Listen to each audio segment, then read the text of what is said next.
ഗഡ്ചിരോളിയിൽ boat മറിഞ്ഞ് 7 പേർ മരിച്ചു, ഒരാളെ രക്ഷപ്പെടുത്തി. ബൽറാം നെടുങ്ങാടി വിവരങ്ങളുമായി. ബൽറാം, ബോട്ടിൽ എത്ര പേരുണ്ടായിരുന്നതായാണ് വിവരം? കൂടുതൽ വിശദാംശങ്ങൾ.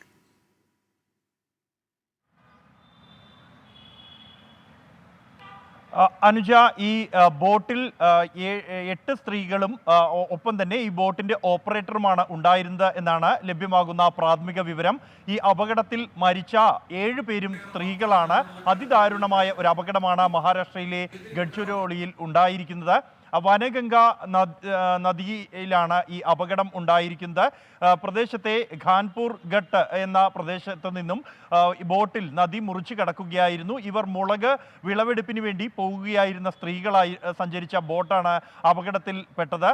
നദിയുടെ മധ്യത്തിൽ വെച്ച് ബോട്ട് മുങ്ങുകയായിരുന്നു. തുടർന്ന് ബോട്ടിന്റെ ഓപ്പറേറ്റർ നീന്തി മറുകരയിലെത്തി അപകട വിവരം നാട്ടുകാരെ അറിയിച്ചു. രക്ഷാപ്രവർത്തനം നടത്തിയ ആദ്യഘട്ടത്തിൽ ഒരു സ്ത്രീയെ രക്ഷപ്പെടുത്തിയെന്നാണ് അറിയാൻ കഴിയുന്നത്. മറ്റ് 7 പേരും മരിച്ചു എന്നാണ് നിലവിൽ ലഭ്യമാകുന്ന വിവരം. മഹാരാഷ്ട്രയിൽ ഗഡ്ചിരോളിയിൽ ബോട്ട് അപകടം, അതിലാണ് ഇപ്പോൾ 7 പേർ മരിച്ചു എന്ന വിവരം പുറത്തുവരുന്നു. ഒരാളെ രക്ഷപ്പെടുത്തി.